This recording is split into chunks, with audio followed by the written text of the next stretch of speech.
TruthSeekah and or its affiliates are not responsible for any strange phenomena that may occur during or after listening to this podcast, which may include the following: heightened senses of awareness, psychic abilities, UFO sightings, alien contact, time loss, out-of-body experiences, ringing in the ears, ESP, lucid dreaming, increased synchronicities, astral projection, telepathy, stronger intuition, levitation, miraculous healings, and or remote viewing. Please be advised to listen at your own discretion.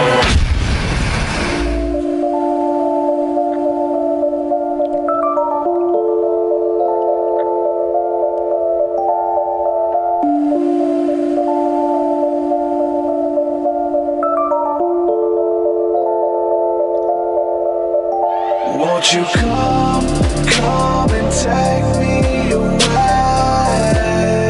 I just wanna be with you. Won't you come and take me away? To a place to walk on troubled seas, faith to stand when I don't believe. I just wanna be with you. Won't you come and take me away? I just wanna be with you. Won't you come? You are now locked into the TruthSeekah Podcast. Gargoyles! Psychics! Everything's ungodly! Dark savage! Streaming live at TruthSeekah.com. She's not a Christian! Give it up, y'all. Your portal to the paranormal, esoteric, and all things spiritual. She's tampering in dark-sided stuff! And now, your host, TruthSeekah. Yo, what's up, ladies and gentlemen? This is the TruthSeekah Podcast. I'm your host, TruthSeekah, and I'm excited and delighted to be with you guys again today. We're going to be discussing all things spirituality, and all things considered. So thank you guys for joining us. Everybody listening live on YouTube, everybody in the chat hanging out, everybody in Discord. If you're listening to the podcast on the podcasting apps, driving, wherever you are, man, thank you for spending this time with us. And so we're going to get into some good conversation. Much love to everybody. Can't go any further without saying a huge thank you to all the Patreon supporters. Again, we are listener funded, listener supported. So thank you guys for believing in the work, believing in the vision, and jumping aboard with me on this thing. So, huge shout out to you guys. So everybody who's doing that, thank you. Some of the latest people within the last week or so to jump on board. You guys are the enablers. You enable this. So thank you. Huge shout out to Russell Bell. Thank you for coming on. Connor Smale. Thank you. Cameron Galloway and Isis Agate. Thank you guys for believing in the work and coming on and partnering with me. It means the world. So thank you for co-creating. Can't do this without you. If you'd like to support, head on over to patreon.com/TruthSeekah. There you get access to my entire discography of music, which is 200 plus songs. I'm recording new music now. Just put up 2 new songs that's going to be on the 2 EPs coming up. I have the Colors EP, which is about or influenced by each chakra. And then we also have the ESP EP that's coming out as well. And so there's already tracks done for both albums, and one of them is almost complete. You get access to that already, like it's already up.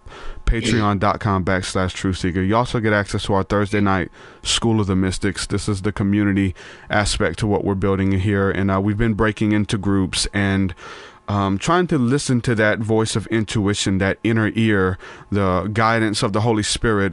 Most of you have been hearing that your whole life, but don't know how to step out and activate that. So that's where we kind of come together in a safe space. We go through materials together, but the hands-on part is really cool, breaking off into pairs and pretty much doing readings for one another, whatever whatever we feel. And so we've had some powerful experiences. And so if that sounds like something you want to be a part of, make sure that you head on over there. Check that out every Thursday night, 7 p.m. Central, patreon.com/TruthSeekah. So without further ado, I'm going to bring on today's guest.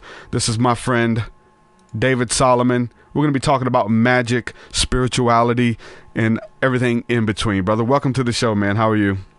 Thank you. I'm fantastic, like a band of elastic, doing really well. we already covered a bunch of topics already before we went live, man. And I hate talking with people before the show because there's always like some good information. I'm like, man, this is good for everybody. So I was wanting to hurry up and start it, man, and everything that we've covered. I started talking to you about consistency. I want to cover that. There's a bunch of other things, even on your website, that really interest me, and I'm going to pick your brain about some of these things too. But before we get started, before we go into some of that stuff, man, kind of introduce yourself, tell people who you are, where you come from, what you bring to the table. Just kind of give them a quick background on what you do. Yeah, brother. Well, thank you so much first for inviting me on the show. Really grateful to be here and to show up in an aligned way and live a purpose and bring a lot to the world. So, David Solomon. Right now I live in the Bay Area of California. Soon I'm going to be splitting time between here, LA, and Damanhur, which is an Atlantean mystery school in Italy. It's a beautiful space. It's growing quite heavily. It was a very transformative experience and a big extra awakening to go. Lot of interesting things to share about that. But I was made for / made myself / created this body, mind, personality construct from a higher dimensional perspective before this incarnation to help bring more magic into the world and everyone's lives. And as soon as I was 5, I knew I was just obsessed with magic, all different types, but usually not stage magic. And I'm still working on getting aligned with the right spelling because there's so many synonyms. Like the Bible has words for magic that are not really harmonious with modern day divine embodiment expressed naturally through the manifestation of miracles, which is what I call magic. Arthur C. Clarke said, sufficiently advanced technology is indistinguishable from magic. And now with really, really great, well-researched scientists like Dr. Joe Dispenza in Becoming Supernatural and Dean Radin in Real Magic, we finally have some of the bibliography, the citations, the data, the peer-reviewed stuff, the odds against chance for different things related to healing the body of cancer, of shattered vertebrae, blessing chocolate and having a physiological measured response in blood test and fMRI, validate the applied science of consciousness, which is another synonym for magic as people get into my newsletter and stuff, affecting the world. So I've astral projected, I had rituals, I had some very successful spells when I was 12 to 16. I was doing Reiki, I was doing tarot readings.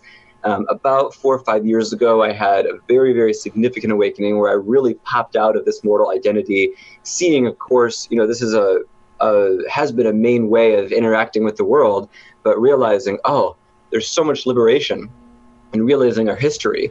Whether you are somebody you believe you have a few couple past lives or a few dozen or a few hundred, or you are at the level of knowing where you are all things and all lives simultaneously, you can tap into a few at a time that are the most relevant. I've dedicated myself to a path of service magically. And so what that looks like is in the short term right now, I have my first 7 books coming out. My first book is already published, Magic is Real, on Amazon. The audio book is by a good friend, Jack Reeder. It's in this epic wizard voice, like Gandalf, full soundtrack, honestly more music than I've heard in any audiobook. I know I'm kind of doing a little light bragging, but it's all his work. That's he did awesome. a great job. Yeah. I have a wizard school that people can join that is just videos that I create to help people learn the foundations of magic, purification, awakening advanced abilities, psychic abilities, things like that. I do one-on-one sessions, group sessions, retreats, and I have a pretty active Instagram at Sorcerer David. I just followed. Thanks, brother. Where most days I have at least one video, and it could be inspiration, it could be motivation, but it's usually wrapping in spiritual concepts like love, forgiveness, surrender, transmutation, alchemy, and a few of the topics I teach that people have had really great results with. Manifestation is huge. Awakening psychic ability, strengthening intuition. Money magic, healing stuff related to money. It's not evil, it doesn't mean it's greedy, it's just energy. So healing that, clearing debt, attracting more wealth and abundance. Working with divinities, so Lakshmi, Thoth, Horus, Krishna, Apollo, Christ, depending on individual's comfort level, and embodying divinity. And most importantly, in the next 10 years, working on building 3 big temples. Temple of Thoth to raise the power levels of magic. Can we grow trees more quickly? Can we heal people more quickly? Temple of Lakshmi for abundance, providing subsidized housing to the poor, helping clear national debts. And Temple of Aphrodite for education and healing for all matters related to love, sexuality, abuse, connection, all those things that mainstream culture is getting better at, but we're still pretty far from it. So that's a start. Awesome. Yeah, and I think the perfect response for me is the same response from my friend Matt Belair when you was on his show. I don't even know where to begin. I don't even know where to go. But I do know. I got some questions for you, man. That's awesome. So in that, I've got some questions, something I want to ask you. We'll get to it a little bit later. But in that, which you just kind of unpacked a little bit, Damanhur, like, that's a freaking dream. I want to go there. How was that, man? Does it have anything on Cosm and Alex Gray? Like, this place is kind of newly found as well, right? They didn't even know this place existed underground, right? So Damanhur, I'll give you a bit of history of it. But essentially, I will be leading trips to Damanhur. They have a school of alchemy, school of healing, art, community, mystery school, meditation school. Damanhur was founded about 30, 40 years ago, and it did start underground. They actually built temples underground without a permit. And you can look at it when you go there and get some of the books, really excellent books. The Synchronic Lines is probably good to start with. Damanhur.org has a lot of stuff. And these temples, they didn't have permits. So they would blast rock music to cover the construction. When the police came and brought explosives, because it was illegal construction, they were so moved by the temples. Hall of Creation, Blue Room, now there's a Hall of Alchemy, of metals. There's a hall of mirrors, literally a hall of mirrors, and they left with tears from the hall of mirrors maybe now. And so Damanhur has been slowly reaching out to the public. Their founder, Falco, left his body a few years ago. He didn't want to be a figurehead. And aside from deep connections and my experience, what other people could experience, Damanhur is growing. They have a lot to offer. It is the real deal. And it's nice that it's a bit of a drive, 15 minutes from a small town, 45 minutes from a bigger town nearby in Turin or Torino. Yeah. They really take it seriously, but they really play a lot. So there's a lot of families, there's a lot of community houses, there's a lot of labyrinths you can walk, there's a sacred woods, there's a lot of tours, there's healthy food. How big is it? It looks really big. As of last year, was about 600 citizens. And I'd say there's another 300-400 visitors, guests, people who live nearby but aren't official citizens. Oh, so they kind of turned this into a little city commune in itself? It's not just a temple? They have a capital, they have currency. Wow. When I was there, I wasn't used too much. But if, for people who want real immersion and magical training, Damanhur is it. And their programs are very accessible. The intensives are like 17 days. There are 6 hours of curriculum a day as of last year, very hardcore focused. And then you can also go like one weekend a month. And they're very chill. They're super liberal. The only big rules they have are no smoking or illegal drugs on campus. I know there's a big movement for plant medicines nowadays, but Damanhur, and I'm learning a lot of this too, how to activate heightened abilities and transcendental experiences without significant biochemical shifts. It actually looks like you're stepping into a psychedelic experience because of all the art and things when you're there. You are, and I walked their labyrinth of memory.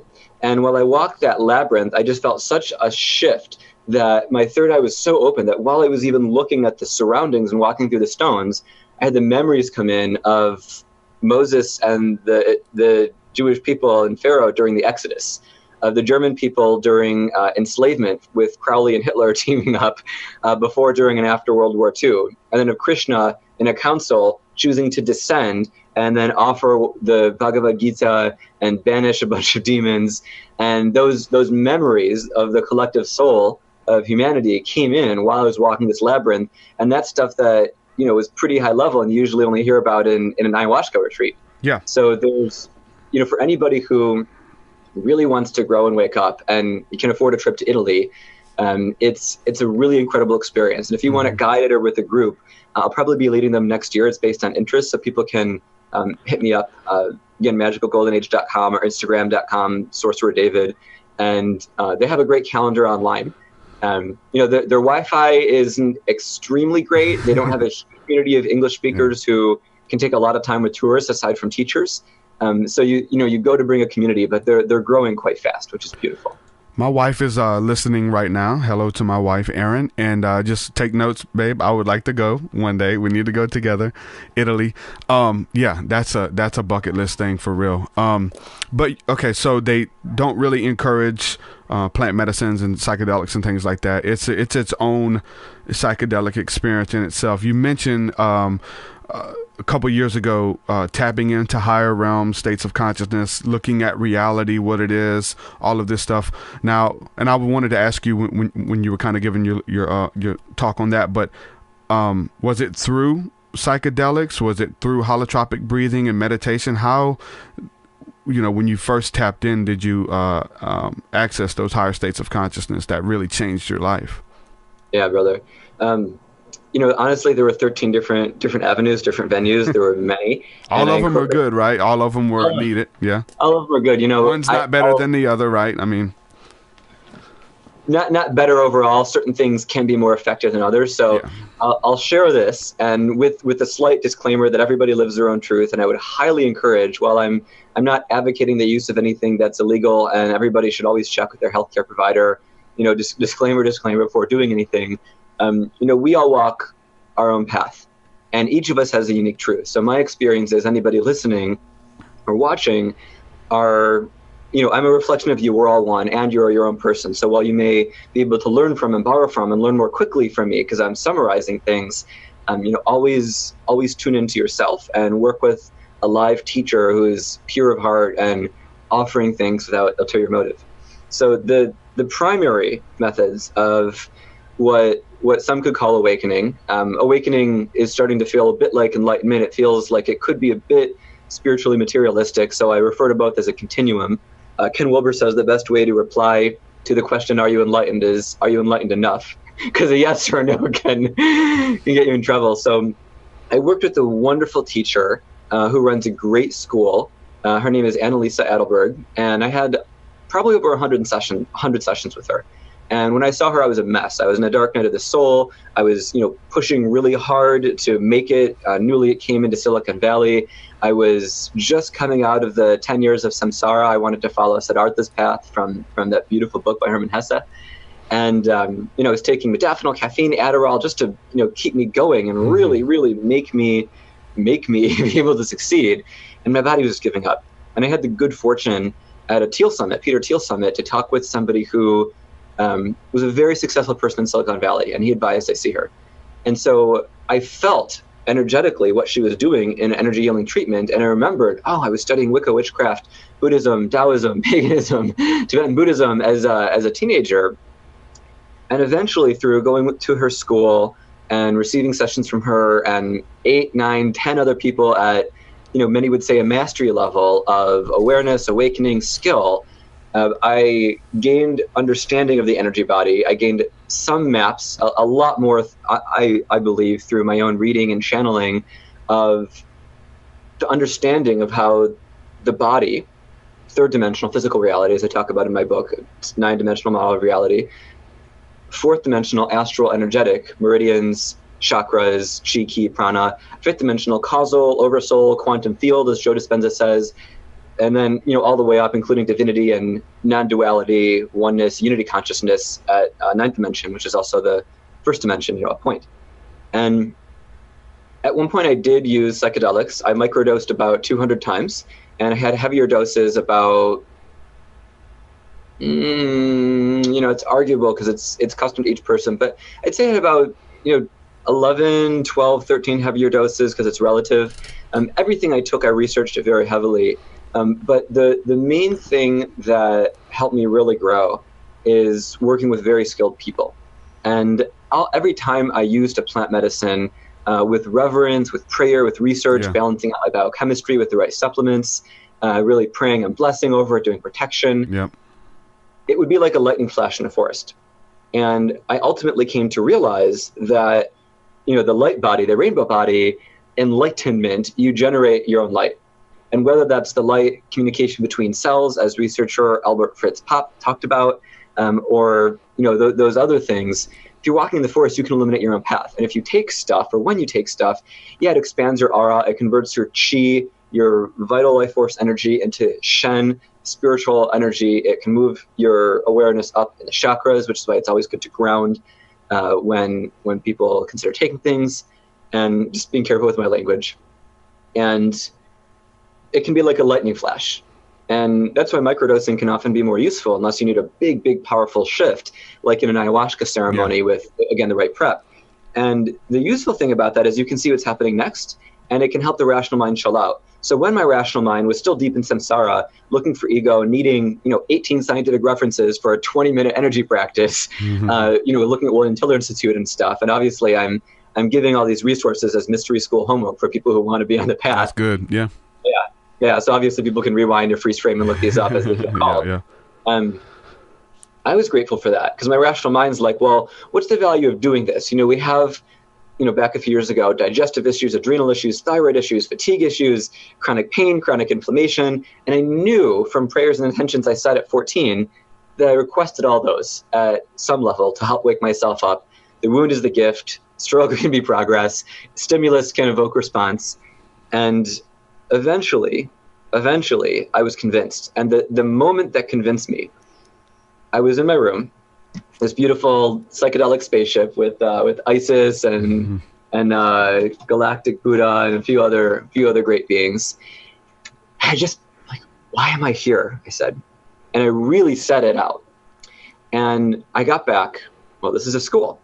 That's so cliche. That's not helpful. I read that a million times. And then I heard, go outside. So I went outside, and it was a decent night. There were a fair amount of clouds, and there were about 10, 12 stars visible. And I just knew. And I shifted into an aligned state of knowing. And the clouds vanished, and hundreds of stars appeared. Now, many people might say those are ships of star people, aliens, ETs, Alpha Centaurians, Pleiadians, etc. Did you have anything at this time? I'd say I had 3 mushrooms, psilocybin in my system, enough to help my rational mind relax, but not enough to make the physical world completely shift. Colors were a bit more vivid, but it was enough to help the rational mind relax. And we had the same. I'm asking. We had the same encounter. It was magical. Cool. Yeah.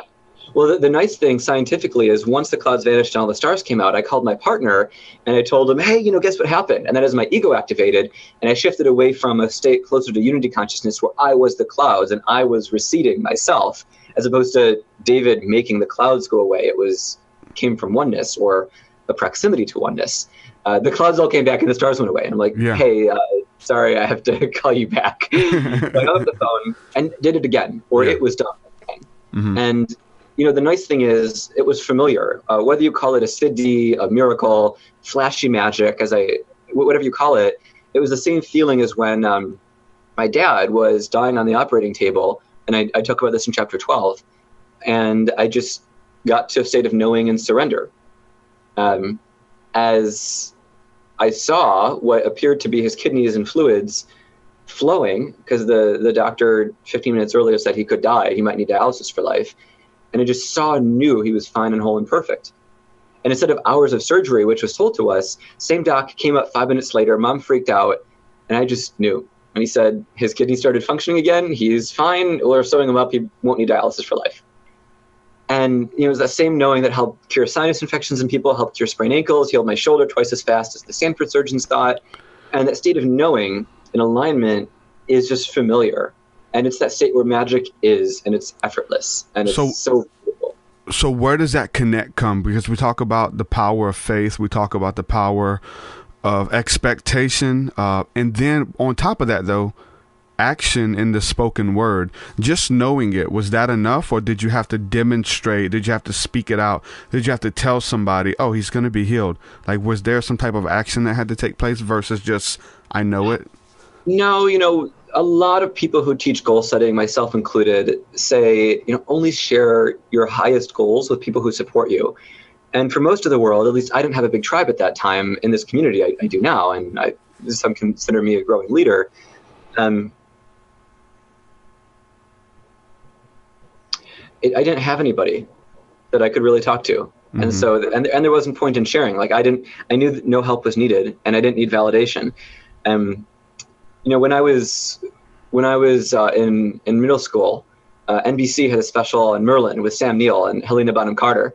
and Isabella Rossellini and Martin Short. It was a beautiful movie.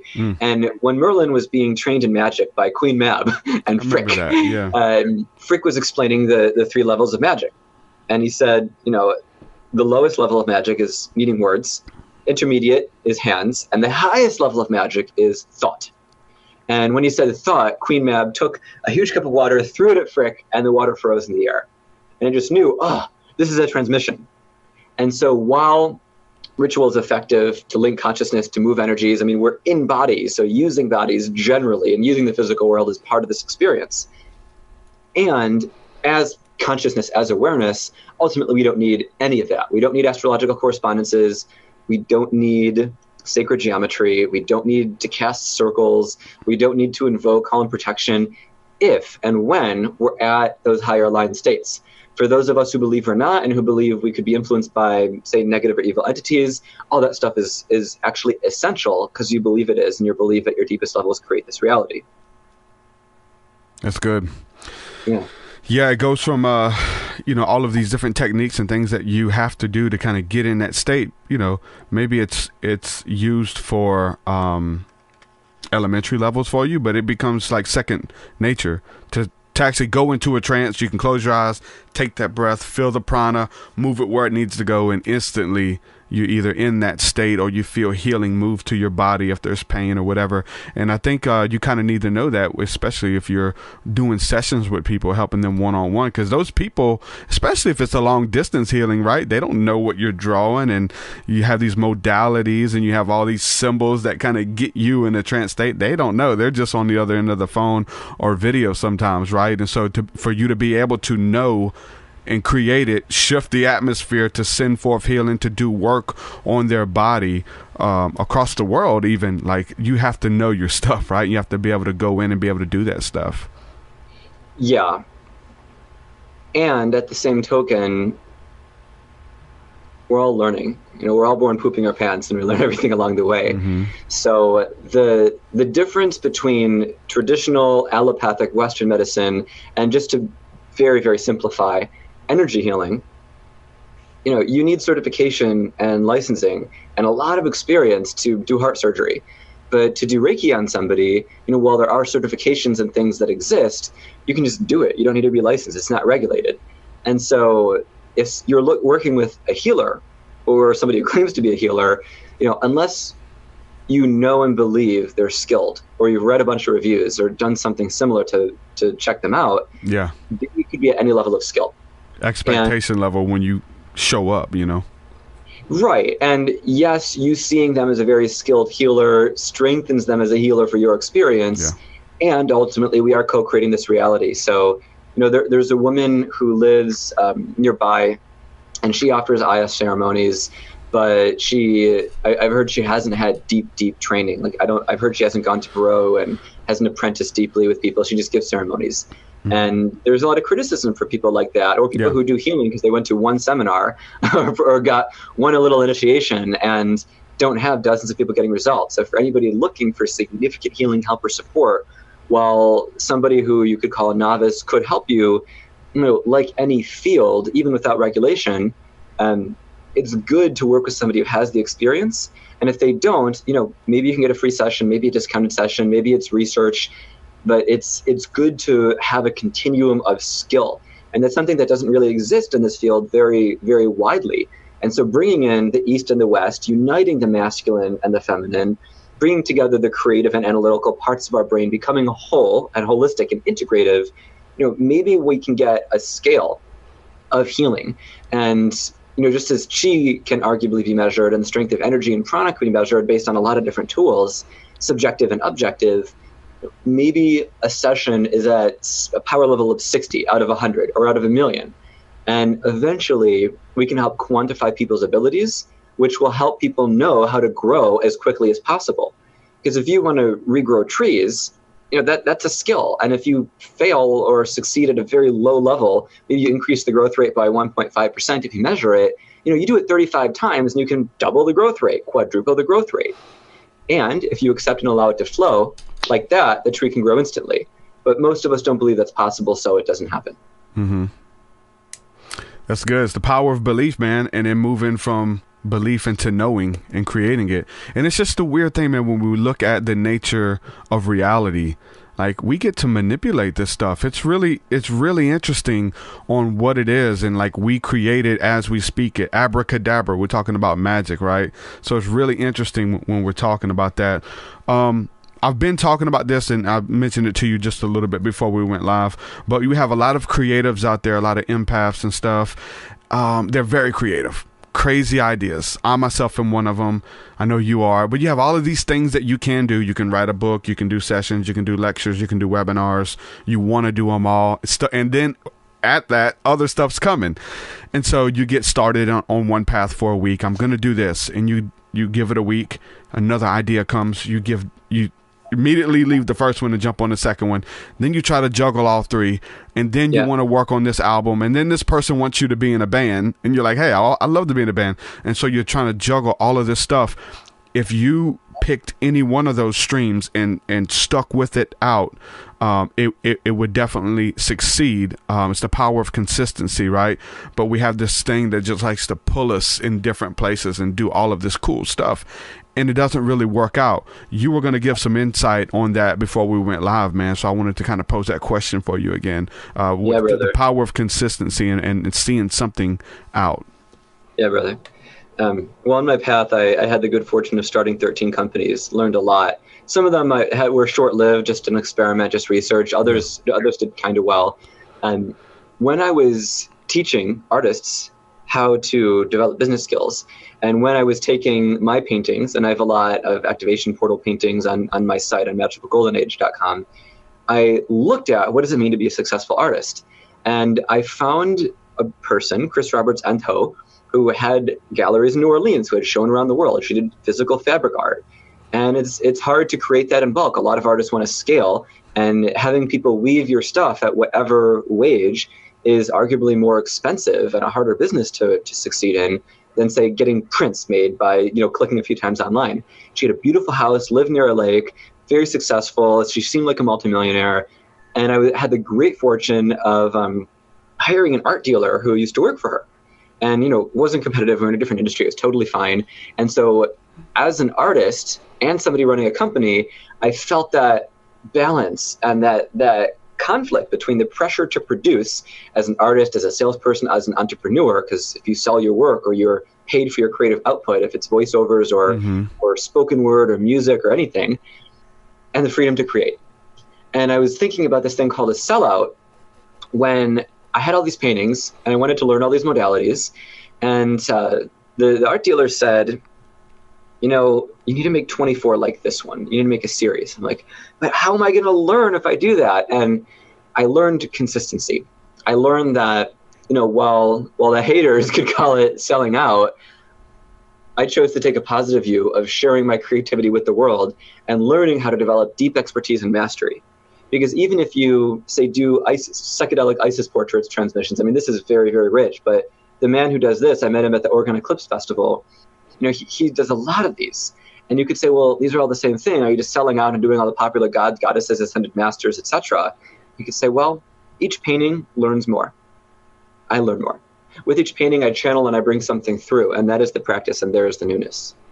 And Todd Henry, wonderful, wonderful guy, he has a podcast and a book called The Accidental Creative. And it talks about being creative on demand, being creative in a business professional, on-the-go, financial analytic world. He talks about things like rails, where if you're making a painting, you're making a song, you're choreographing a dance. If you put rails or boundaries on what you are producing, because to the world it's a product, even if you use different terms, or at least to some people in the world, and it's a work of beauty and creation and art. Say you give yourself 3 hours and you need to get it done. There you go. If you look at R&D, if you look at a company, there's production costs and production times. And so as an artist, if you learn things like Rails or the hundreds of other things Todd teaches, you realize, just like riding a bike, just like learning to do backflips, just like martial arts, qigong, meditation, anything, there's a modality for you. There's a few techniques that would really well serve you now. And if consistency and habit building is the hardest one, I'd recommend Zen meditation. And a really, really great talk about that is actualize.org, Leo's video, How to Become Enlightened, the exact step-by-step process. It's a YouTube video, and he's a great, great teacher. And he says if you just sit in traditional Zen, no thought, no movement, don't scratch an itch. If you catch your thoughts going to whatever, food, body stuff, to-do list, you return to the breath or, some one point of focus, and you just be. And it's really hard. And when he made that video, I believe he said his max is an hour and a half. When I studied Zen martial arts with Sifu Robert Brown at the Berkeley School of Martial Arts, great school, big adult population, that's what we did. And for the higher ranks, you have to do that for 1 hour, 2 hours. No thought, no movement. And he said, if you sit in Zazen and it's a test, and your meditation test is 1 hour, and you scratch your head, then you fail your test. And people ask, what if you sneeze? And, to the newer students who didn't have as much prior experience, he's like, your body is what it is. Somebody's like, what if you fart? But to the senior students, you realize when you have higher awareness, you have higher mastery of the body. And you can sense the energy wanting to leave you as a sneeze or whatever. Yeah. And you transmute, release it through the breath, energetically, consciousness otherwise, and then you don't. And you maintain that stillness, as we hear of the figures of legend who meditate for days, weeks on end. And you just focus on the nothingness for the whole hour and a half. Usually with my personal meditations, and it hasn't come through any training or anything, that's what I would do. I would get all the thoughts out. Those other thoughts come in. Hey, you need to be doing this. Hey, what are we going to have for lunch? I can't wait for my brother to come over tomorrow. All these different thoughts that come through, and you just try to push them out. Then you're like, okay, how does a washing machine work? You know what I'm saying? All these crazy thoughts are just coming in, pushing them out and focus on the nothingness that's there. I feel like eventually, for me, other things start happening as you sit in that state of, and you access higher states of consciousness. You go into trance state, lights appear, you get higher vibrational thoughts, really deep understandings. Is that a different form? If I could interrupt, I apologize, just to clear up a little confusion. So Zen meditation teaches deferred gratification, which a lot of studies and Stanford studies, behavioral psychology show, if you can delay gratification, you'll be happier, get better grades, lower crime rates, you'll be healthier. Mm-hmm. That's different from trance. Zen meditation is no matter what's coming up, I am here. Trance is something else. Zen meditation can help with consistency, and it can help with siddhis and other things because you stay present. Trance is when you are a bit lucid, a bit liminal, and you allow yourself to flow, and there may be some intention there. And they're very different things. I would argue trance is much more valuable for awakening, and Zen is much more valuable for focus. However, I believe for most of us, it's easier to shift to high dimensional states of trance. And in trance, if you can get to unity consciousness or non-duality, even for that brief flicker a lot of us feel, so much for you. And you can get there through Zen, because all paths lead to God, Goddess, Unity, All, Universe, Source. It's beautiful. It changed your life, man. Definitely. Just like you said, if you're looking for enlightenment, start there. Yeah. Things start to happen. Wanted to ask you too, man, because there's a bunch of different things on your website. You're talking about magic, and you've healed people from the brink of death, like you said. You've made it stop raining and start raining. A lot of us have kind of done those things, and it's whether if I did it or I have the power to do it or we have the power to do it type deal. It's interesting to explore. But one of the things you have here, you say, and I don't know if this is regarding the star experience that you have, but you said I've summoned shooting stars. And so for my awakening there was a lot of shooting stars. There were a lot of moving stars, you know what I'm saying? And there was telepathic communication with those ETs or higher beings or the angelic council. Have you had those encounters as well, where you're stargazing and just start seeing crazy stuff in the sky? That changed everything for me, man. It really messed me up. Dozens, brother. Once my partner and I were staring at a beautiful moon, and as we were staring at it, we shifted into like love, release, surrender, flow in the moment, and a shooting star went right through the moon. Now, I've had a lot of shooting star experiences, and I think one of my favorites is Michael Hrostowski, really good friend, great men's coach. His brother, David Hrostowski, wrote The Ascension Manual of Planet Earth, channels Burgial, a star being, very high-level awareness. Really, really great men. I was hanging out with Michael, and he said he was in a hot tub with some friends, and he said, "Shooting star, activate." And it did. And he was like, "Whoa." And then I tried it again, if my memory is correct, and it didn't happen again. Yeah. Sometimes, maybe one time it did and the rest it didn't. And that's our rational mind is like, oh, I don't want to leave this, this world. What if I could do it all the time? I would trip out and go crazy. And, the beginner's luck to inspire us. But my favorite experience was I tried that. I tried just the incantation, shooting star activate, because I wasn't fluent in Sanskrit at the time or anything else. So it didn't sound all epic, saying some chant. Yeah. I started speaking in Hebrew and stuff, it was under the stars. Yeah. I was outside, and I was looking up at the stars, and I just had the knowing to lay down on my back in the grass, front yard. So I did that, and I just felt aligned. They aligned me. I aligned myself at higher levels, and I just felt a pulse from the star, chakra by chakra. And after I was feeling it, and they're like, "Hey, this is the way we can interact with you. Here's a choice. We can take you to a higher level of activation, or we can take you around the solar system, around the galaxy." We being Alpha Centaurians, primarily, I worked with them a lot.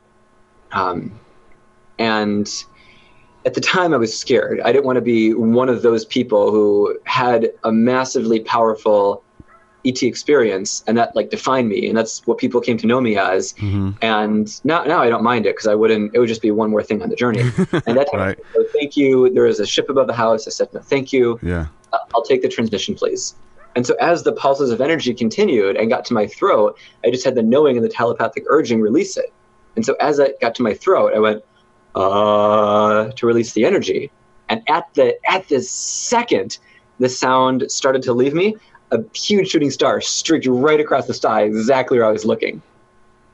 That's and awesome. Shooting star, you could say it was a ship that initiated a drive and moved really fast, and they called it a shooting star. But that was one of my favorite experiences. That's awesome, man.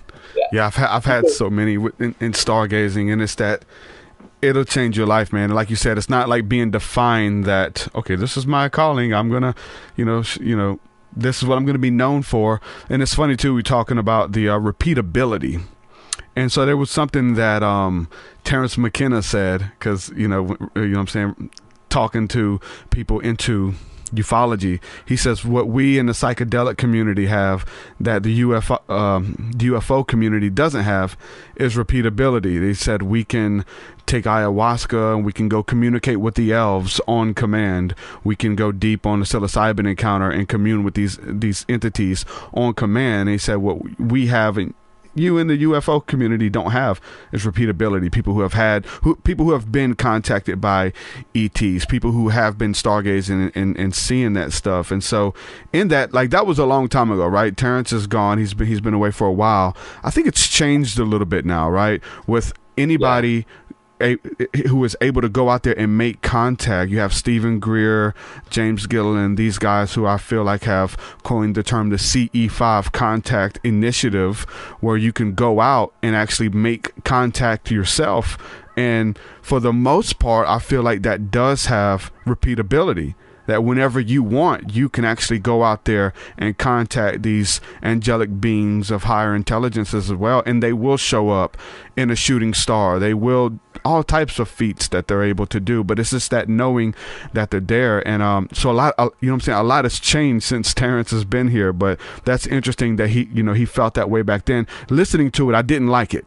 Like, I didn't like the fact that he said that, because early on, I seen the videos of Prophet Yahweh. I don't know if you're familiar with his videos back in the day, but he was one of the first that kind of went mainstream with the term summoning UFOs. I can go out and summon UFOs, and they had a news crew out there, and he had his ways of doing it. But then there was all these other people who started popping up saying, yeah, this is a thing.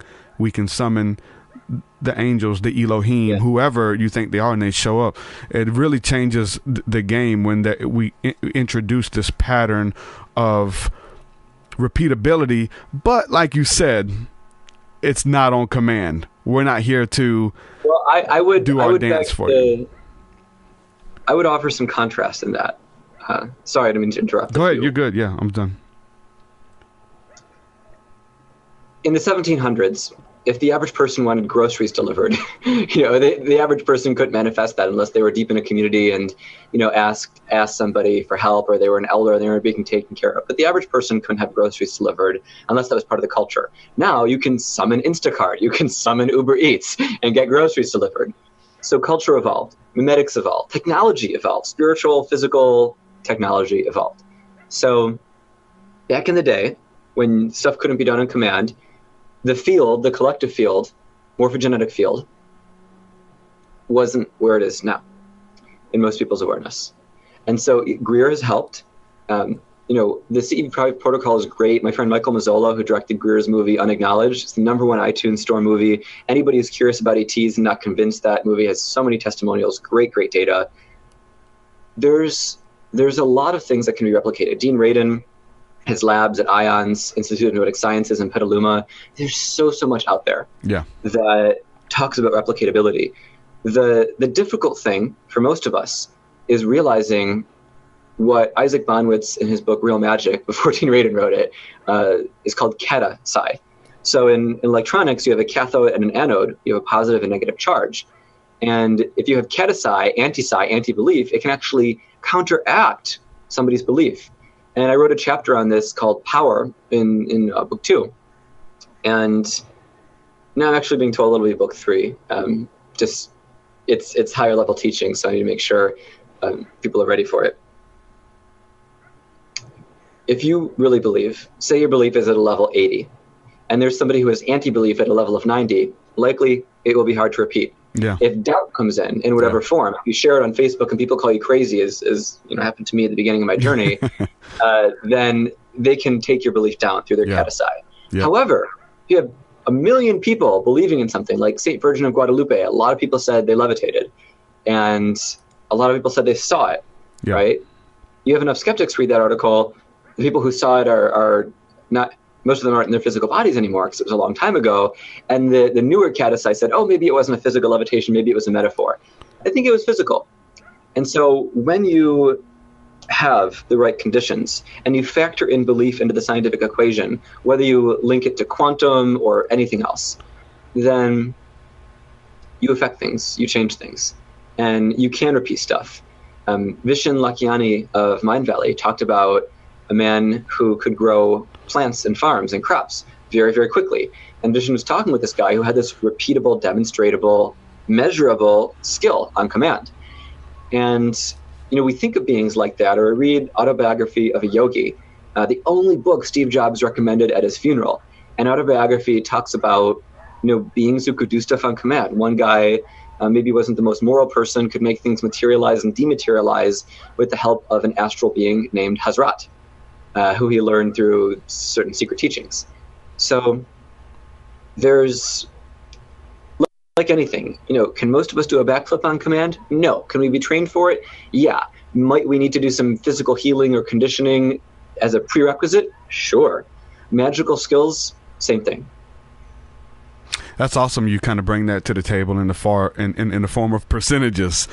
How many of you believe? Okay, you don't. So going out with the CE5, which we've done, like I've gone out by myself and had incredible encounters, and then tried to take people with me to recreate that. And there were times where we were under an open sky with, not a cloud in sight, and we seen nothing, couldn't see anything. But then there were other times where we went out and I've coached the person, like coached them and showed them documentaries or say, hey, this is what's going to happen. We're going to go out. We're going to meditate. We're going to make contact, and they're going to show up. And this person is expecting to see when they go out, wanting the experience and expecting it. Man, we've had crazy visitations, like 12, 13 ships within an hour flying by. And it was just, life-changing or whatever.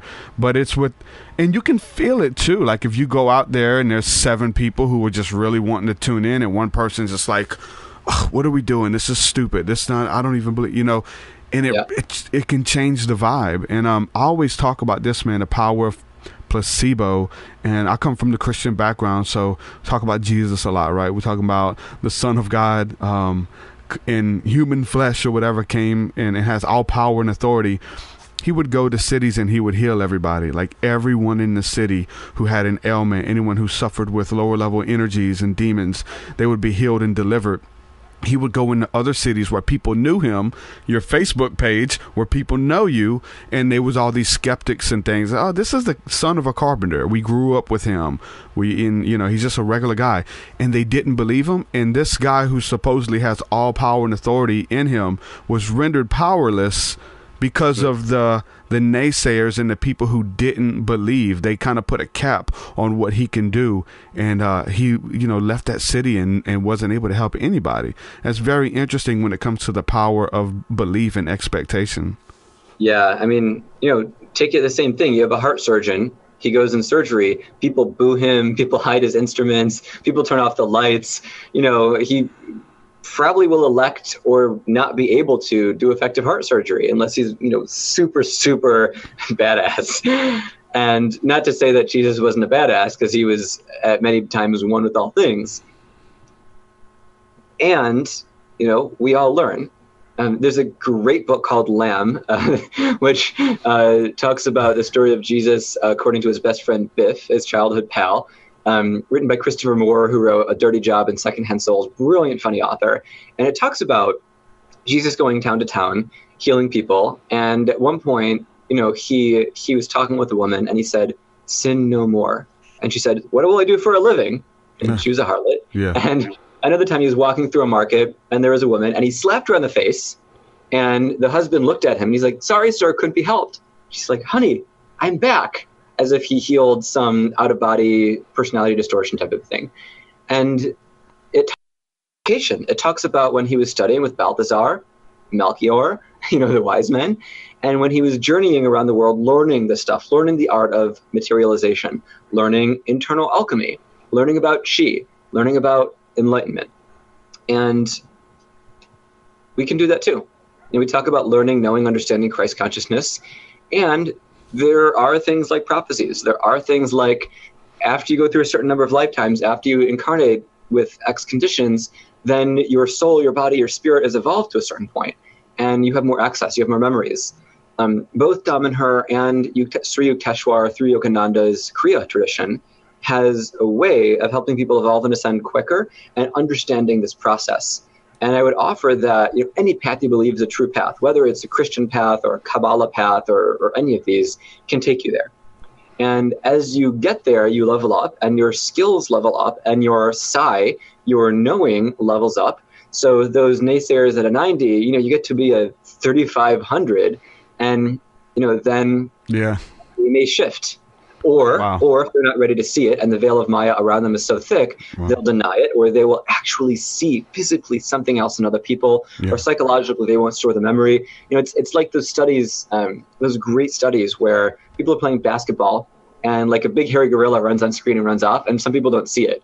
Or those meditations where the audience and you close your eyes and you're told to visualize all this blue stuff and look around the room and then talk about things that are red, and you don't see them, or you see many fewer of them.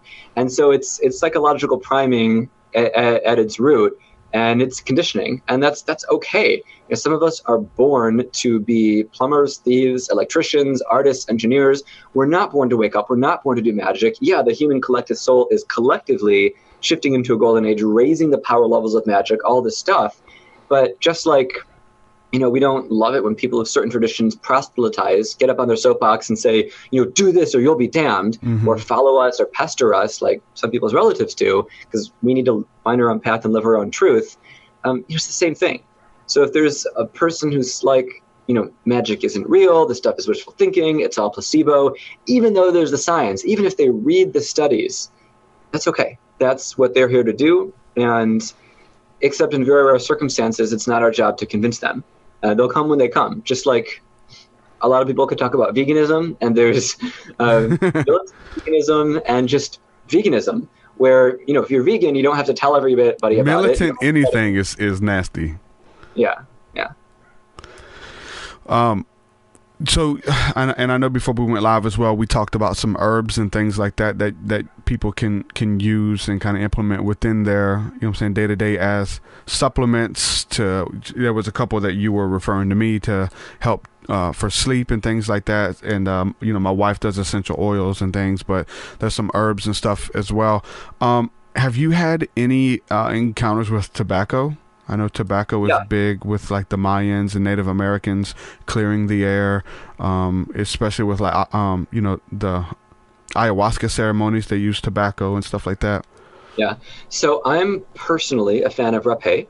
There's a great vendor online called Queen of the Forest. There might be less expensive brands, but Queen of the Forest is very high quality, recommended to me by Adam Ottman, a great, very experienced acupuncturist and shaman. And I take the mint julep rapé. And rapé, for those who don't know, I have it here. It's a type of tobacco you take up your nose.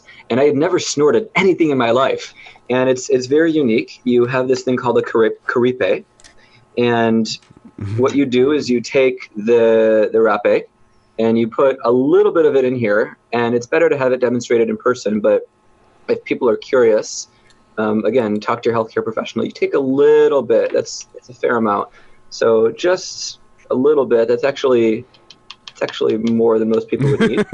Yeah. And I'm just going to demo it because sometimes teaching through experience is more helpful.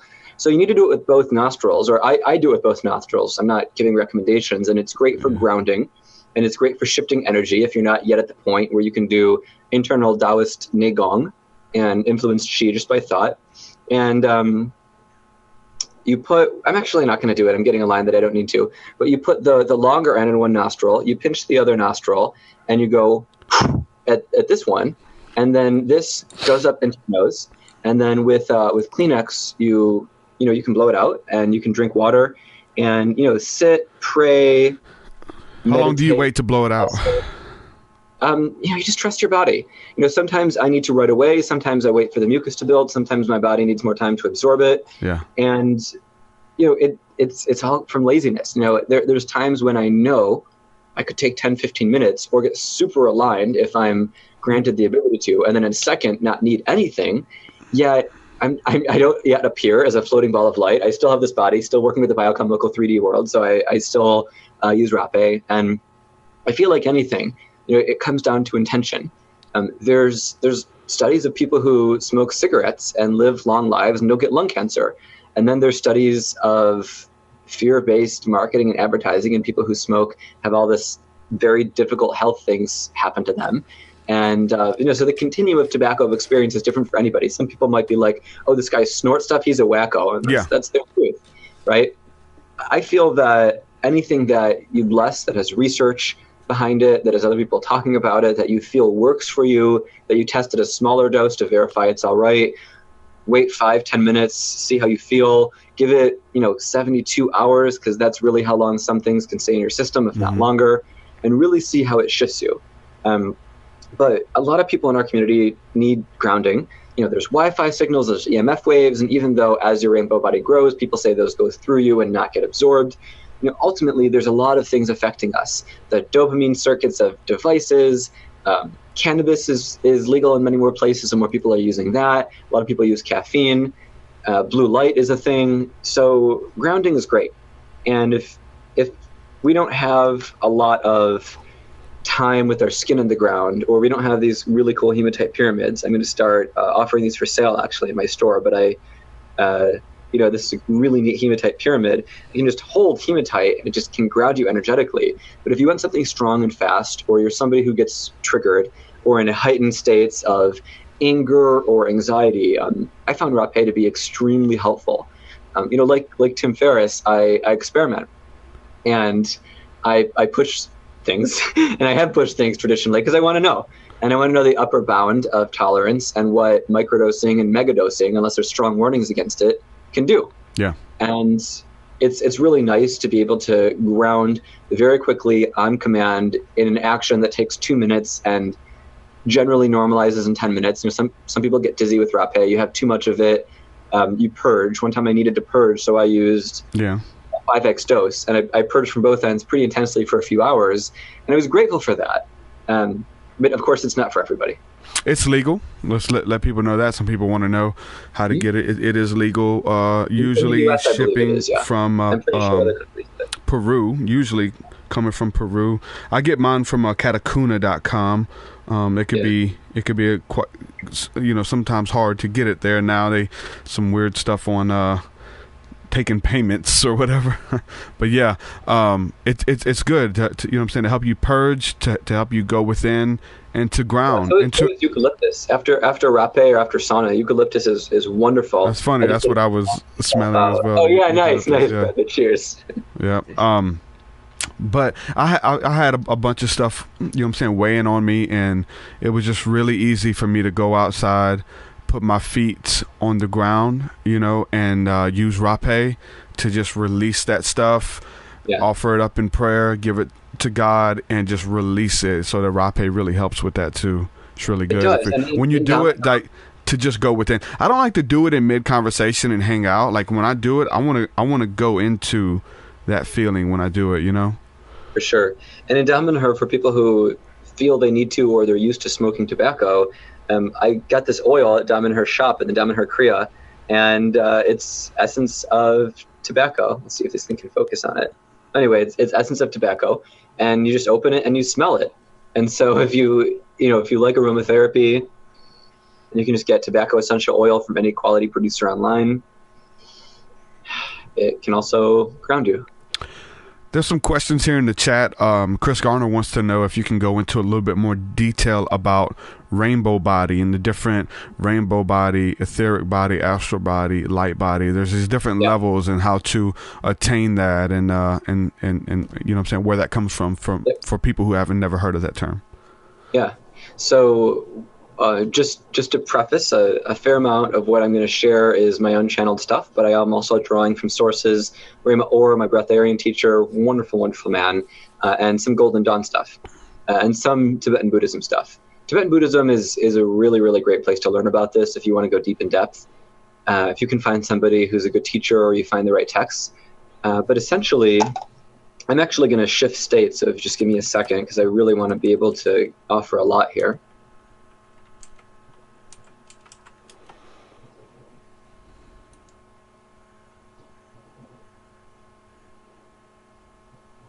So the rainbow body is a natural state. These bodies are to support us in an experience we think we need. We are light.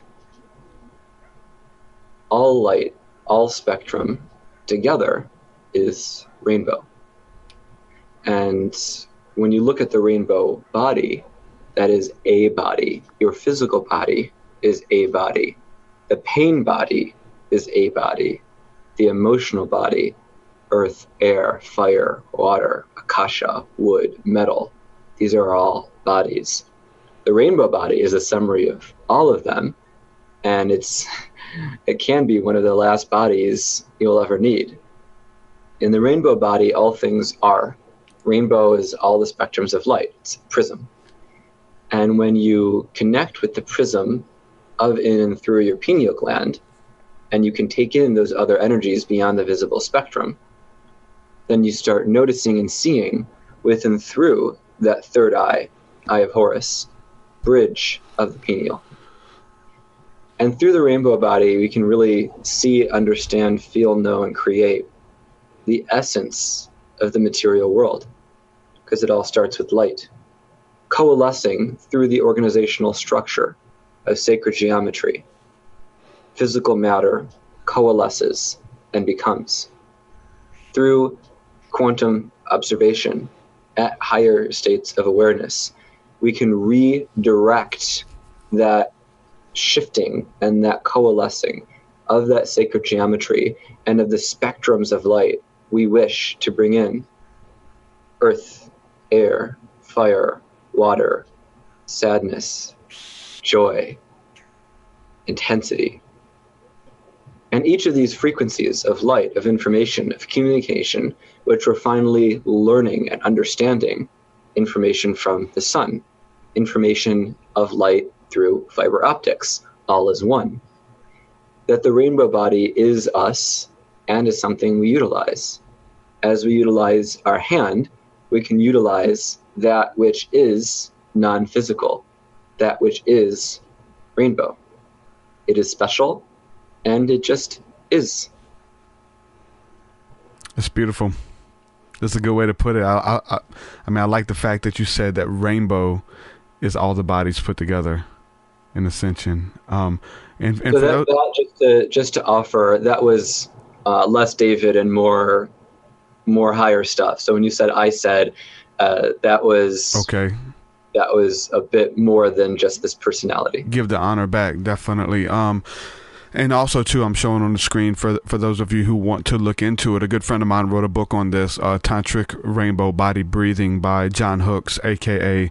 Illuminati Congo. It's a short read, but there's some great information along with pictures in there, too, if you guys want to check that out. It's a good brother. So that's what's up, man. So if anybody has any questions in the chat, go ahead and send those in, and I'll try to translate them for my brother. And but, yeah, if there's anything else that we didn't talk about, man, that you wanted to touch on while you were here, let's get into it, man. Yeah, for sure. A lot of people approach me for training or directions for training if we're not as much of a fit to work together one-on-one. And I want to offer a formula. And this formula is worth considering because, as you said, there's so many options out there. You know, there's Tantra, there's Kundalini, there's many types of yoga, there's the Damanhurian path, there's the Kabbalistic path, there's so many paths. I would offer 75 to 80% of the time to focus on one. Just like traditional college, that's your major. And 20 to 25% is your liberal arts, foundations, mix of everything. I mean, ultimately, they all overlap. And my primary path is that of divine embodiment. I care to express and be expressed as divine. And so learning aspects of the divine that have been named, called, anthropomorphized, Lakshmi, Thoth, Horus, Hephaestus, Apollo, Krishna, etc., help ascend to those higher levels above material reality, above tradition.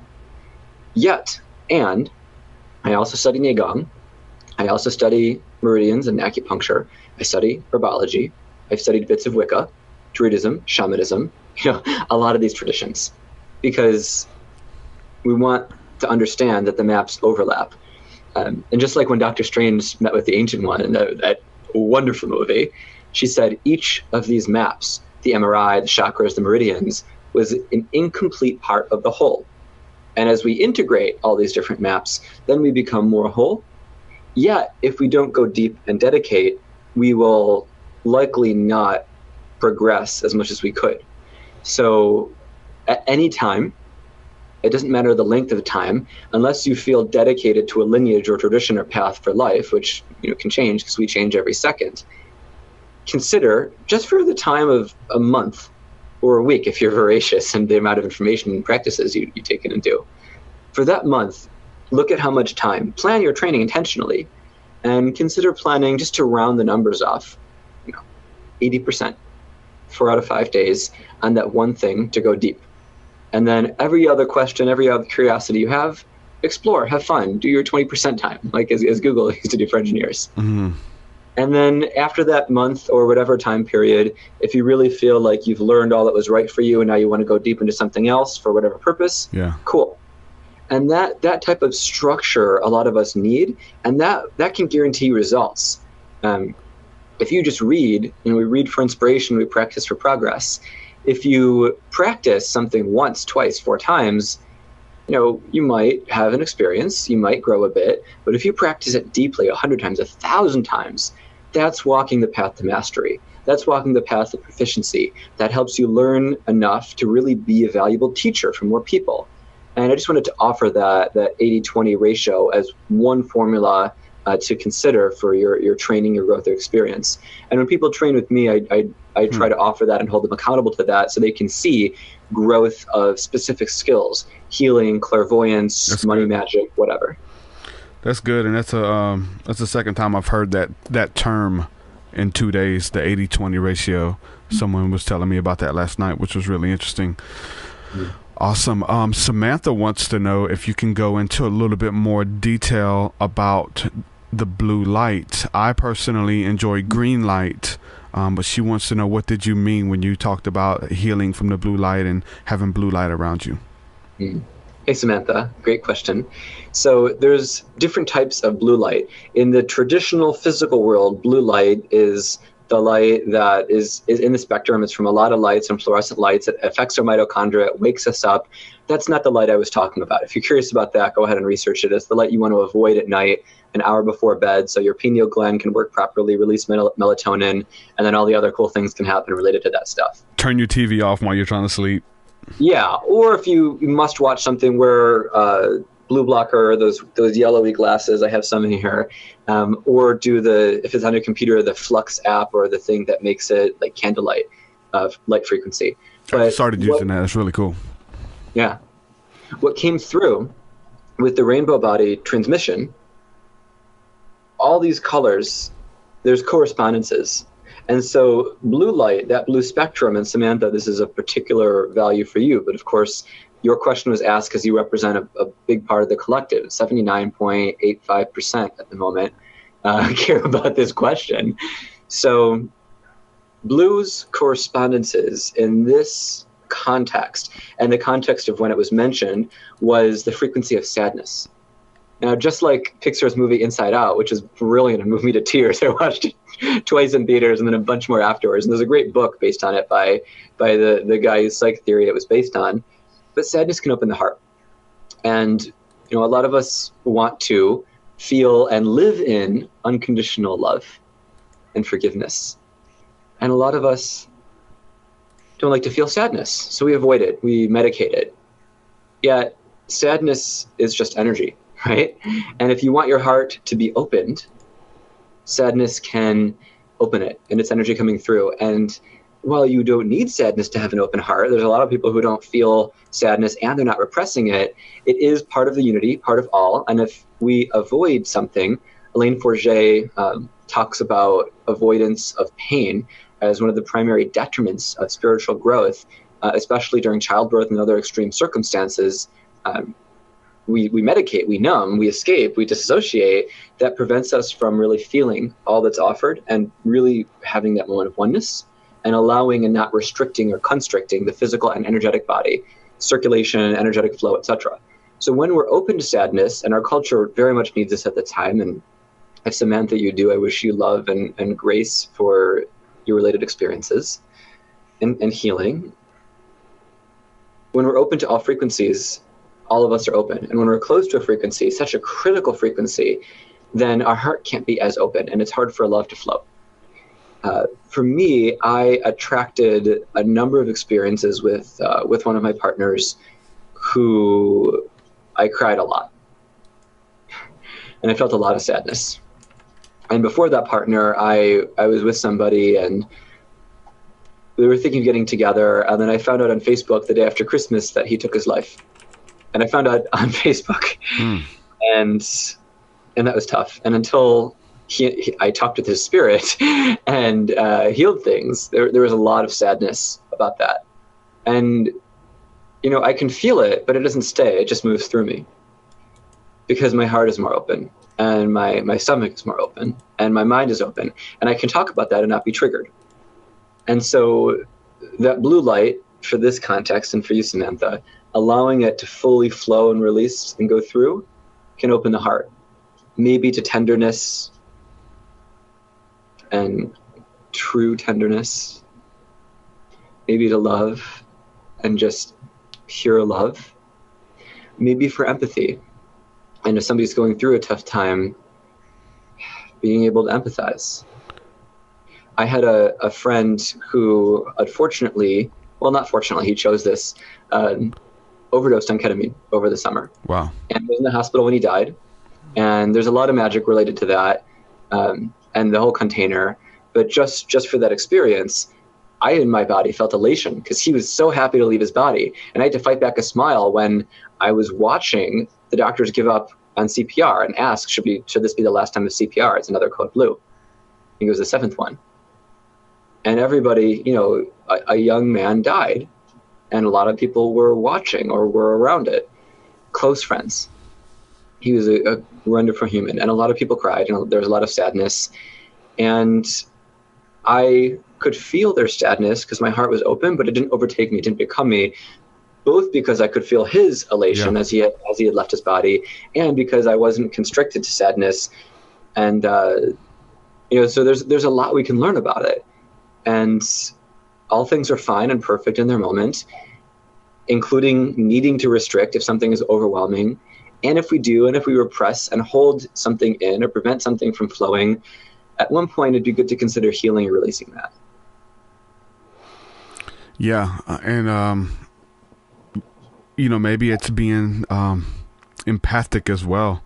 You can feel what everybody else is feeling. You can, it's like going to a funeral. I'll go to funerals and stuff, and for, just to be there for friends of the family, and you don't really have a connection with that person, but you feel the grief in the air for their children and their spouses and things like that. And you just led to tears, right? Because you're able to feel that. I don't have no connection with this person other than they are another me, but what I'm saying, you can feel the grief in the air, and so you can mourn with those who mourn, which is really powerful as well. There's another question here, and I'm going to read this. It's a little different, but I'm going to just read it because it came through. Christian says, passing beyond the fields of your surreality and ethereal realms into multi-dimensional shapes and manufacturing infinite energy, can this be achievable? I'm doing it right now, which is why I closed my eyes and heard the question. Yeah, it can be achievable.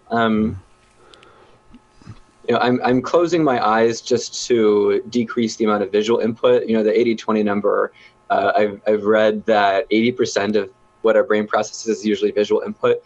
So, multidimensional, ethereal, and beyond, quantum realm, if you like Marvel and you consider that a mystery school, I do in part. They're doing great, especially Guardians of the Galaxy 2. I see plants growing. I feel myself as one with the plants. I know myself in this moment, and I witness, as a witness consciousness, the sacred geometries floating in potentiality that coalesce through light into the xylem and phloem of the plant, through the heavens and the earth, the sun and the ground and the water, to enable things to flow to growth, and the chi of the aura that plant gives off around it. And as that energy, myself in this moment, dispersing, being absorbed and digesting and flowing, and higher at the fountainhead of potentiality, seeing the branch of timelines, the farthest branches where the energy has significant impact, inspiring marches to change government. At the lower levels, just sparking a delight at food and focusing for one moment on the joy of taking that bite of oatmeal with cinnamon and putting it in the mouth, and the teeth of the mouth surrendering to and being grateful for their service and shifting as one. And so this can continue, because this is just shifting to, I'd say, closer to 8th dimensional, which is perception of non-duality, because in non-duality, there's no words, because a word is a concept of duality. It's separate from oneness. And on that continuum, as you shift up, which, a lot of things can help us, things just are, and you can just float and be. So, like anything, it is an experiential skill, and you do it through practice. It sounds like being in the moment too, just like all of the sensory input, and just kind of fine detailing it in order to kind of instantly be in the moment. Take that breath. What is that breath doing? Where's the air coming from? What's in it? Where is it going in my body? These, just paying attention to the fine detail. You know what I'm saying? That's foundational training of awareness. What was being offered was having that foundational training of presence, of the eternal moment of now, and allowing that nowness to flitter between. In that nowness, you can also just see some of the images I talked about flashing by 4 times a second. So the ability to integrate the heavens and the earth as above, so below, is you can feel that oneness with ethereal, with potentiality, with multidimensionality, and the experience can be at the pace you choose. We were talking about time and time travel and working with time, as Damanhur teaches in Alchemy. And, at highest levels, we are time experiencing ourselves. And at slightly lower levels, dimensionally, just to have a simple map, we can affect the pace of time. So it's all delightful, magical fun. Awesome. Well, David, I appreciate this interview, man. You coming on here, hanging out with me for a little while. I really enjoyed it, and reading the chat, a lot of people have enjoyed it as well, man. Thank you so much. If you want to go ahead and plug your website, man, where people can get involved with some of the stuff that you have to offer, man, because you got a really cool website and a lot of stuff available. Go ahead and do that. It'd be awesome. Yeah, so I'd say if you're watching, just to bookmark it, and if you're thinking of doing it instead of making it a to-do list, if you want to stay in touch, right now, go ahead and open your browser. And the website is magical, MAGICAL, magicalgoldenage.com. And Magical Golden Age is both a transmission and a brand and just a portal. And I didn't want it to be about me, because if and when I choose to leave this body and during this lifetime, I care to have videos and teachings and articles from many people. And I'm working on the site, so it'll have some improvements. But if when it comes up, you enter your info in the pop-up, and if you close it, just open it in incognito. And if you add your email, I send 2-3 emails a week. And in those emails, I offer transmissions, I offer videos. There's a link to my book, which on Amazon is, again, if you want to open up Amazon real quick and just type in Magic is Real, David Solomon. And through my website, there's a lot of videos. And when my website's relaunched in a couple weeks, I'll have a bit of a store selling crystals, candles, incense, teas from really aligned vendors. I'll do monthly webinars, things like that. And if you want to get in touch, I'd be happy to offer an interview, a workshop, come to speak, work with you one-on-one, etc. You can just contact me through there. And a few other ways to get involved: patreon.com/magicaljoy. If you want to support the building of temples that I mentioned, if you care to support through the energy of money, if you want to have magical rituals done for you, for your spiritual growth, your financial abundance, on patreon.com/magicaljoy. Again, magic just with a C, not the K. You can do that. And then Instagram, again, is Sorcerer David, SORCERER. Although some people say you should throw a U in there because certain people don't like the word sorcerer, but whatever. And on Facebook, facebook.com/magicalgoldenage, and facebook.com/David Magic Solomon. And on that name there, my name is David Solomon Landau because of IDs, and Solomon is an assumed name. Middle name is Sol. My last name, my ancestor is a magical Kabbalist who, if we do another interview, we could talk about him and that story, a very trippy story, learning about that identity. And, if it doesn't feel aligned to do any of those, we can just connect psychically. And if people want to be involved more directly, again, there's a lot of videos on there, youtube.com/magicisreal. Sessions, Instagram, group workshops, monthly Zooms. I'll start if you do the email newsletter. The important thing is if you sign up on email, right now, just on how the email provider works, is a lot of those emails are going to promotions or spam. And the emails have the word wizard school. They're sent from david@magicalgoldenage.com. And just, take 30 seconds, create a Gmail filter. Instructions are on the email, so it goes in your primary inbox. And, I do have some discounts in there for things. I do mention other things, but I only send 1 or 2 a week, and I try to keep them short and relevant.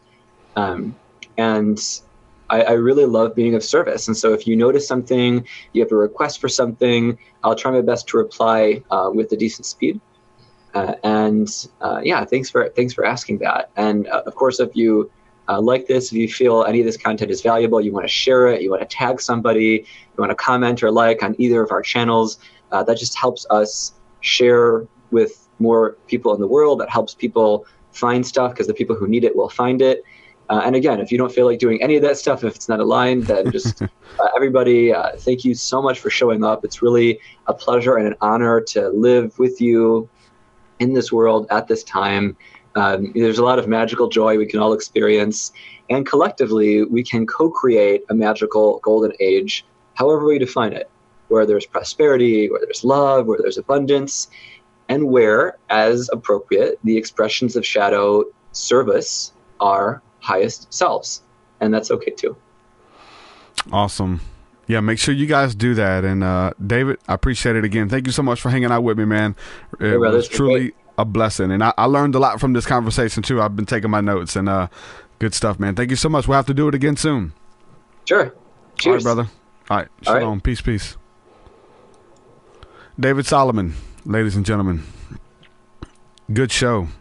Good information. The guy is a wealth of knowledge, man. He has a whole plethora of knowledge and information. So really cool guy. So enjoyed that, man, especially when it comes to the power of the mind, when it comes to the power of thought mixed with the power of the spoken word, which really blows my mind, and how we are co-creators with the Creator. We're made in the image and likeness of our Father as little creators, man. And we have that ability to speak things into existence, to create bliss, to create healing, to create job opportunities and finances and anything that you can dream of. That whole system of alchemy, the alchemical process to bring it into fruition, speaking it, desiring it, telling people, promoting it, bringing it to life, something that didn't exist, man. That whole thing really fascinates me, man, and the power thereof. And I've always, kind of went on these rants and stuff about these different healers and these different people who are claiming things. And I've went on, so many rants about this, and like, I feel like a lot of people are making it up as they go. But in the end, who's to say that that's not a bad thing? Chris Garner commented here a few minutes ago saying that, wanting to know some understanding about who defines the different dimensions and the levels of density, because there's so many people, different people saying so many different things, that there's, only 2 dimensions, and there's 5 or 4 dimensions or 11, thousands or millions. Everybody has something different that they're bringing to the table. And essentially, you're affected by whatever dimension that you agree with, or whoever told you, whoever shared that with you, because you align your belief with that. So if you believe that there's only 2 dimensions, you're going to, base your opinions and decisions off of that. Or if you think that this is the only realm that's available, a lot of people believe that. The weird thing, a lot of, Christians believe something similar than that, that there is no other spirits, there are no ghosts, there are no just whatever you want to call it, man, elemental spirits and beings and things like that. They only believe in heaven and hell. Maybe that's 3 dimensions, I'm not sure. But it's really interesting where you just want to acknowledge the good stuff, or you just want to you believe in God and angels, but you don't believe in demons and entities and things like that. So whatever you study, you live your life, and you base your life off it. I had a brother posted a comment this morning, just a good friend of mine on Facebook. He posted a status update about Lucifer. Lucifer is our enemy and things like that. And it was really funny that Adam Starseed Bay, as soon as he got in chat today, mentioned that Lucifer is not our enemy and things, or Satan is not our enemy. So my friend posted this comment about Lucifer being our enemy. And I don't want to, it's really hard to kind of discourse on Facebook. You can start a lot of fights there, and you lose friends trying to do that. So I really don't engage in that a lot. But I mentioned to him, the truth that I've uncovered about Lucifer in the Bible. And we just went back and forth. I gave him a couple scriptures, and he received it. He was blown away. Man, thank you, man. We've had our focus on the wrong thing. We've been thinking that this was some kind of enemy, this invisible enemy that we're fighting, named Lucifer, and calling him by name and things like that. I dropped that knowledge on him. And so moving forward, that changes the way you do life. It changes the way you do spirituality. That changes the way you do warfare spiritually, the way you carry yourself, because the way you understand it and the way that you interpret it and then apply it to your life. It really blows my mind, man. A lot of Christians would maybe even get offended of saying the fact that Jesus was like rendered powerless in certain cities. He couldn't heal people. He has all power, all authority. But in this human form, in the flesh, he couldn't do anything because of their unbelief. But if you have faith as small as a mustard seed. Mustard seed is really, really small, like the smallest seed. If you have faith, even as a grain of a mustard seed, then you can do anything. You can move mountains. You can say to this mountain, be cast into the sea. Whatever you believe, it shall be imparted unto you. The power of faith, belief, moving from faith and belief into knowing that this is going to happen. He was talking about these different levels. I'm telling you, it was really interesting too, the way David was talking about the percentages. You know, you may be vibrating at 90%. Then he's talking about, 3,500%. Your faith level is so big, that it really doesn't, bother you that there's naysayers in the crowd. Really interesting. And then Chris Garner's pointing out, he said that Jesus said that your faith heals you, not his. Because of your faith. I've never seen such a demonstration of faith. And then people were being healed because of their faith, not his faith. I can have all the, faith for you, and it doesn't do anything. You can join your faith with mine and come up to higher levels. Now we can do that, and that's what we're trying to do, right?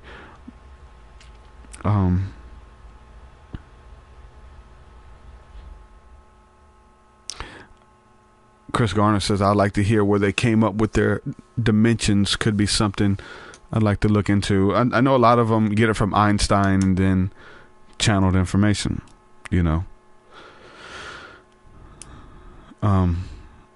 Let's see what Christian's saying. Enjoy the seconds I've heard. And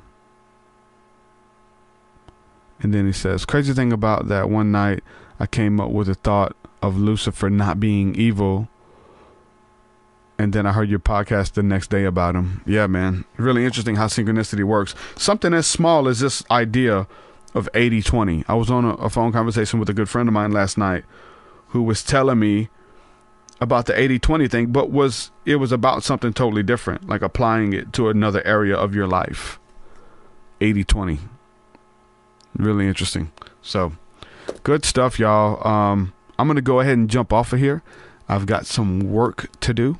And got some writing to do that I'm really excited to share with you guys here very soon. I just released 2 new songs on my Patreon. I did the song with Laurel Erica. I believe she's about 70 years old. And she did her first rap song. And it's on my album. The song is available right now on patreon.com/TruthSeekah. Make sure you sign up. Check out that stuff. Support the work. Support the vision. And get with me, man. I'm now taking private consultations again, where we go into the spirit realm together and do guided meditation, energy healing, any energy work and things like that. So I'm available for those private sessions again. I just started doing those, so that all that information is available on my website, TruthSeekah.com, and head on over to check out some of the stuff. Getting creative with this stuff. We're going to be offering a lot more stuff here soon with private sessions and group things like that. So I'm excited about the future. Really excited to tap in and get this writing out the way so I can release it ASAP. It's going to be good. Doing some guided meditations that I'm actually writing and tapping in and getting the modalities ready to share, and it's going to be really good. It's hard for me to even read this stuff that I'm writing. It's really good. I'm excited. So hopefully I'll be able to finish that soon and put it out there. So with that, I'm gonna say peace and blessings. Thank you guys for all the love. Thank you guys for all the support. Everybody supporting my work on Patreon. Everybody supporting my work through whatever means you're doing that, sharing it, telling people, tuning in, showing up, co-creating with us, man. It means the world to me. Again, I'm gonna say peace and shalom. I love you guys, and we'll do it again. Shalom, shalom.